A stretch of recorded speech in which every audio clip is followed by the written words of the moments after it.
And now, the results everyone has been waiting for.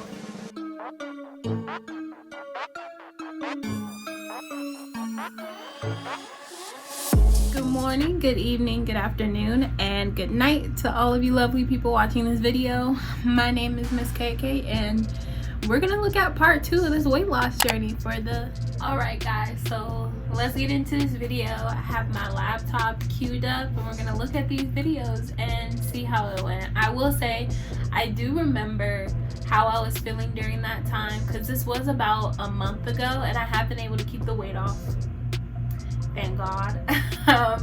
So I don't know, I'm kind of curious to look back at this. I do remember day 6 to 10 being a little bit more difficult, but also me losing my appetite a little bit, and I kind of touched on it in the first 5 days of just womanhood coming into it. But a lot of the times I will eat, like one day I eat like once a day, which isn't supposed to be that good for you, but for some people it works, for some people it doesn't. I tend to just listen to my body a lot of the times, especially when I'm not being an emotional eater, which that's a whole nother story. But usually when I'm on like a regular diet, I don't get hungry that much like that. Like I snack like little snacks here and there, but I don't eat like full meals. So I do remember that being an issue, because it got to the point where I could only eat like breakfast and dinner. So I would like skip lunch. Like it was like 6 eggs a day. So enough of that. Let's get into this.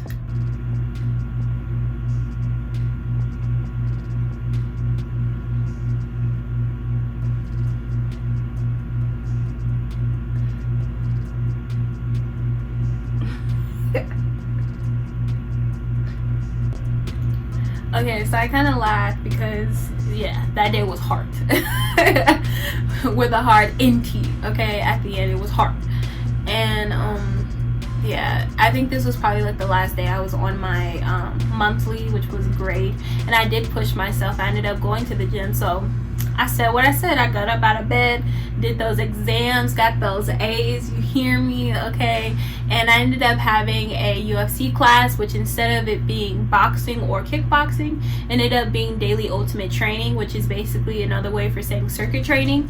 And the instructors that I usually pick are really cool. This person pushed me hard. Like, circuit training to me is a lot harder than, how do I say this, like boxing and stuff. Like, I don't know, for me it's harder because it works, it's full body, like specifically full body. You're doing a bunch of different things with low interval rest times, and that's as simply as I can say it. Hopefully you understood what I meant. But circuit training is definitely something that I'm trying to incorporate once a week. So instead of just doing my cardio, I'll do circuit training on myself, like some things that I learned, that I picked up, and I'll do it for at least 30 to 45 minutes.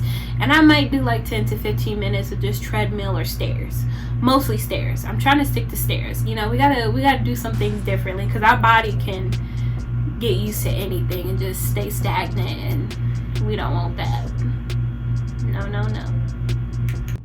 But a lot of you guys don't know this yet. I do have PCOS, and for a long time I was on the depot shot. So about, I want to say 6 to 9 months ago, I stopped doing the depot shot, and I wasn't getting my periods. I wasn't bleeding, no cramps.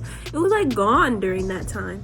And so when I got off the depot shot, which they don't recommend if you have PCOS, they recommend you get back on birth control. But I was like, nah, because that's what got me into this mess in the first place, is birth control. I didn't have these issues before that. Okay, sorry. I know I was eating during watching that, but you got to snack when you got to snack, okay?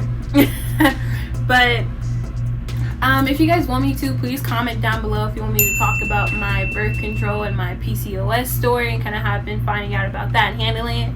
I've only known about PCOS for about like 4 months, so I'm fairly new. If you guys just want to know how I feel about it, my beginner's take, feel free to comment down below. I'll definitely talk about it. But yeah, during this time is when I felt the extent of what those medications did to my body for like 2 to 3 years, because I was in so much pain. And you'll probably see in the end when I put up like my results for that day when it comes to my calorie intake and things like that, and I barely ate that day. Like, I was in so much like pain. I want to say pain, but it's like I just don't want to make it more than what it is for some people, because some of you guys might be like, oh, it's not pain, but like it was just uncomfortable, and it got to the point where I wasn't even hungry.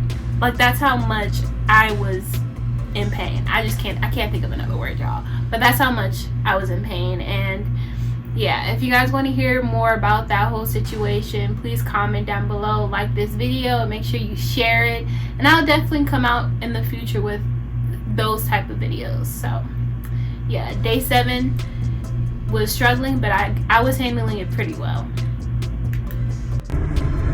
All right, y'all, so we started this day very productive. I just had like a 90-minute conversation with someone about my mental health. It's always nice to have someone you can check in with, especially during these times that we are in, and had a good old conversation. So now I'm about to hit these streets, go to the hair store, get some stuff for my hair because it's about time for it to get washed, and just re-up on some stuff.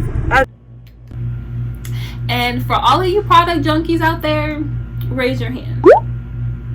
So I've been trying to implement this new routine for myself when I do buy hair products specifically, and even makeup sometimes. The rule is, if I run out of it, or if I know I'm going to be running out in the next week, I go and buy something just like it. But that's it. I do not buy more than one, and I have to wait until it is completely gone, because I'm gonna keep saying it probably on like every single video, but we on a budget. We are on a budget. We cannot just be buying stuff we are not using. So if you are a product junkie and you deal with things like that, or impulse control, even impulse control, make sure like when you go shopping, something that I do too is like, when I go for hair products, you'll probably see like 10 different things in my basket, but by the time I hit that counter, I have made my decision on what I want. So one thing that I try to implement all the time is I'll try to put a product in there, and if it stays in there for more than 5 minutes after I keep looking at it and I keep thinking to myself over and over, do I need this? What does it do for me? Then I decide to take it, or I decide to put it back. So give yourself just some extra time when you go shopping. There's a tip for you. Alright, so day 8 was a really good day. I remember that phone call. Like, guys, if you do not have someone or a group of friends or even like a family member you can talk to, especially during these times when there's so much going on, I would say reach out to someone, or even look up. I know there's a bunch of apps where you can text people, just anyone to talk to, because sometimes you just need to talk. Like, and I am not somebody who stays on the phone. I honestly barely like phone calls. Like, if you need me, text me, or if you call me, please have a reason for like, I'm that type of person. If we're just sitting on the phone, it's very hard for me to sit on the phone when I feel like I have other things that I could be doing with that time. Some people don't understand it, some people do, and for those who do, I thank you, because I am that type of person. But it just felt so good to just talk to people and relate to them and just express my feelings, not just my thoughts, but just my feelings, and just know that they're dealing with things as well. I am frustrated and irritated with everyone right now. I woke up this morning and was entered into a bad situation, which put me in a bad mood. But yeah, have y'all ever had mornings like that where it just starts off whack? Like, it's just not it, but life goes on. I woke up feeling good. I'm not tired. I actually haven't ate yet, which I need to eat because I'm starting to get a headache. But today is, I want to say, day 8, and we almost done with this. We're gonna be done in 2 days, so I'm excited to be done with this.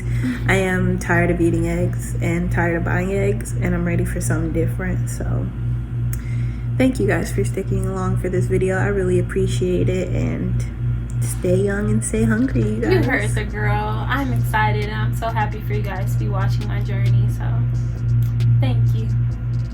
So I think it's very important for me to say that my stomach definitely has shrunk during this 10-day egg diet, or really 9-day egg diet situation, because I just ate basically 3 fried chicken tenders, homemade, and I am stuffed. And I was drinking water too. I was drinking a lot of water, so like 16 ounces of a bottle of water. So I'm kind of excited about that. Excuse me. Girl, excuse you. So yeah, I called it a 9-day because on that 10th day I did decide to treat myself a little bit, and I ended up making homemade chicken strips, and I did like a double batter. I've never done a double batter before, like eggs, liquid, all that stuff. Honestly, I used to just dip my chicken breast in some flour and then fry it, but this was new for me. And I do have an air fryer, which I might be having some videos on here about like cooking stuff in the air fryer because I'm trying to use it more often. I also have a food scale, which I do use often to portion control my food, as well as of course the Ninja that you guys saw me using to make my smoothies. Those three are honestly really good, and probably the only things I feel like you would need if you're really trying to prolong like your dieting when it comes to that, because the air fryer you can cook a lot of things in it, and I don't even have a big one. It's like medium size, enough for me, you know. And if I want more food, you just have to keep making it, you know, rotate some things out. Like I was saying, I treated myself on that 10th day, and I noticed as I was trying to eat, like low-key I was trying to eat, I was trying to get down, okay? I couldn't get down like I used to, and that to me is always an indicator of my stomach is getting smaller. Like a lot of people will sit here and try to say like you know, you only eat until you're hungry, or only eat until you're satisfied. Or no, that's not the right thing. Hold on, scratch it, come back. Okay, I fixed it. Okay, so usually people tell, or at least what I heard in my nutrition class, I did take a nutrition class as a science for my first fall semester, which was pretty cool. I learned a lot about health and all that stuff, and how some nutritionists feel about the keto diet, but that's that's another story. However, people usually say you're only supposed to eat until your appetite is satiated. So until you are satisfied, right? Until your stomach is no longer yelling at you, growling at you, and you sufficiently feel like you had enough to eat. But what I used to do, let me tell you, I used to eat until I was full, until my stomach felt full and it felt like I needed to lay down somewhere. You are not supposed to do this. And the reason I bring this up, because like I said, when I was eating, I felt myself get like satiated. And when I was satiated, it was like I was full too, but I didn't even eat that much. So that just lets me know that my stomach is a little bit smaller, and my mind is recognizing that, and that allowed me to portion control better and to realize, okay, hey, you're fine, you're not hungry anymore. And even now my portion sizes have to go down a little bit more, because when your stomach goes down, your portion size should always go down, because your stomach is not the same size anymore. Make sense? I hope that makes sense for you guys. All right, we back. So what I use is this, basically like a little measuring tape, and this is what I use. I ended up finding out, especially during this beginning of this weight loss journey, is that I do not do well with the scale. The scale does not like me. In my mental state, the way I formulate numbers off of the scale is very unhealthy for me, and I decided that I'm the type where I can manage my weight loss on how my clothes fit, how I see myself in the reflection, how my body feels certain types of clothing. To me, that's my indicator if I'm losing weight, as well as pictures. Pictures do wonders. So I'm definitely going to keep taking pictures like the ones I did before during this video. And in about a month, I'm probably going to do like a weight loss check-in, so you guys can kind of see my progress and things like this, because we are not stopping on this egg diet. No. So please subscribe. So this is what I used. And now the results everyone has been waiting for. The 5 inches off. Okay, so I ended up writing down on these. Alright, so at the start of this egg diet, and I'm so excited. Okay, so I measured around my belly button, and it was 45 inches. Okay, 45 inches at the start of this. The top of my stomach was about 37 inches. Okay, so the top of my stomach. And I also did my arms, because at the beginning my arms were my weak spots, but now looking, my back was my weak spot, and it didn't register to me until I looked at those pictures. So my lower arm was 15 inches and my top arm was 17 inches. There you go. That's correct. Those are my results from this egg diet. I'm very proud of myself and I'm happy with myself. And I have kept up the weight loss. I have been measuring myself and going to the gym, and even with everything going on and redoing my schedule, I will say I haven't been going to the gym as much as I'd like, but you know, it happens. You guys just gotta make sure you're eating the right things, make sure you're scheduling yourself, and just not stressing. Weight loss is not something to stress about, because one thing about stress, okay, kind of bucked at y'all. The one thing about stress is that it causes weight gain, okay? And I know that's very difficult to do, not to stress about it, but like I said, my biggest stress riser, the thing that will cause me the most stress, was the scale. To me, every time I looked at that scale and the numbers were not going down, even though I felt like I lost weight, just looking at that scale, like, excuse my language, pissed me off. It would make me just be like, it would make me want to just quit, because I felt like nothing I did was working. But the alternative was using the measuring tape and also paying attention to how my clothes fit. That was an indicator that what I'm doing is working and to keep going. So I would ask all of you, if you got anything else from this video, if you enjoyed my progress, if you enjoyed my comments, I would say make sure you find your biggest stressor and take that out of your diet routine and incorporate something else that's better for your mental health. Because I will tell you, if you sleep more, you stress less, and you are just have a brighter energy about yourself, or at least you try, the weight might just start slipping. Please comment, like, subscribe, and share this video, and join the family. Join the family of youngins out here doing what we trying to do, be successful, all of that stuff. And that's all I gotta say, you guys. Stay young and stay hungry.